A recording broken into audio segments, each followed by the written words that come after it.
We did a really big installation in Palabora at Foscor. Oh, I see, Foscor. And my goodness, what a job that was. I mean, you go to Palabora, you're expecting to walk around in shorts and t-shirt and cook.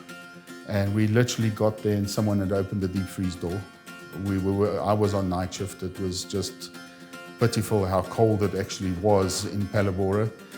And that was just a job that we had so many things that went wrong and so many challenges we had to overcome.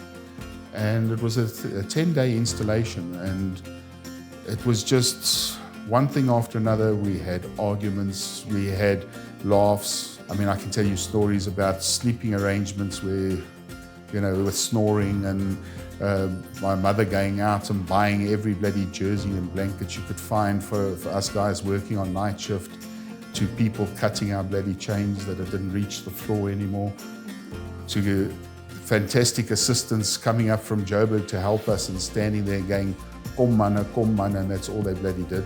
So I don't know what they came for, but that was an installation, and a lot of our current team was involved in that installation.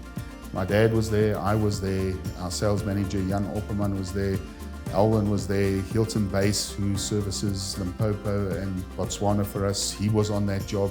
And that's a job we go back 20 years, and that's a lot of our core guys were actually involved on that. And that was probably the biggest, at that stage, the biggest signal installation we had done.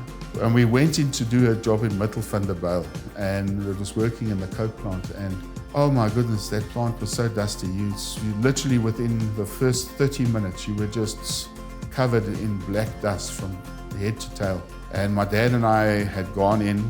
We weren't actually part of the crew. We'd gone to check up and things weren't going well, so we got involved. And we ended up being there the whole day for that. And when it came time to leave, we were so pitch black, it just wasn't funny.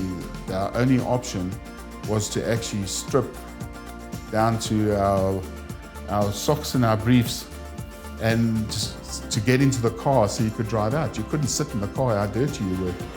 And I'll never forget the look on that security guard's face when we pulled up to the gate in our underpants and socks.